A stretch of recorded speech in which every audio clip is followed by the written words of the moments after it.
Maithili express की शानदार प्रस्तुति। बेवफाज भइलू हो प्यार के जे मंदिर में, बेवफाज भइलू हो प्यार के जे मंदिर में, बेवफाज भइलू हो। खुशी रिकॉर्डिंग स्टूडियो बलुआहा।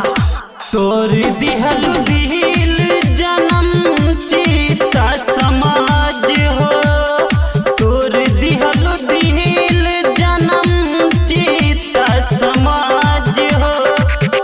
प्यार के जे मंदिर में, बेवफाज भइलू हो, बेवफाज भइलू हो। तोर दिहल दिल जन्म चीता सजबलू हो, प्यार के जे मंदिर में, बेवफाज भइलू हो, बेवफाज भइलू हो।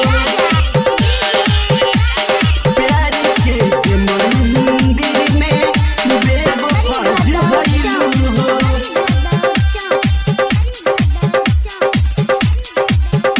बेवफाज भइलू हो।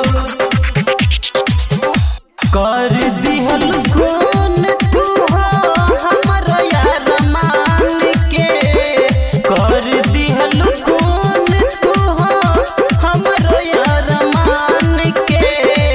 दोसरे के नाम के मेहंदी हाथ में रचबलू हो, दोसरे के नाम के मेहंदी हाथ में रचबलू हो, हाथ में रचबलू हो, हाथ में रचबलू हो।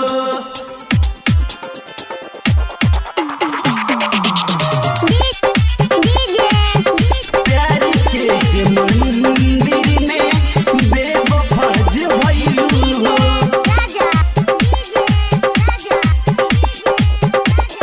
खुशी रिकॉर्डिंग स्टूडियो बलुआहा। पागल बनबलू हमके अपने जे प्यार में, पागल बनबलू हमके अपने जे प्यार में। पागल दिल के जानम हम कैसे समझाइब हो, पागल दिल के जानम हम कैसे समझाइब हो, कैसे समझाइब हो।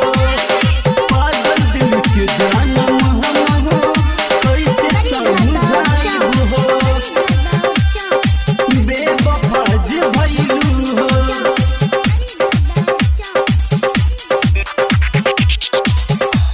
सुमन दीवान के पूनम बहुत तेर लगलू हो, सुमन दीवान के पूनम बहुत तेर लगलू हो।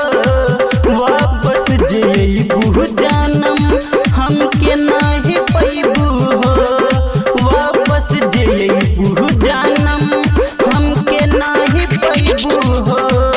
तोर दिहल घर हमर दोसर के बसबलू हो, प्यार के जे मंदिर में, बेवफाज भइलू हो।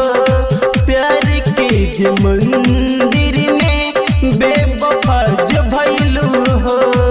खुशी रिकॉर्डिंग स्टूडियो बलुआहा।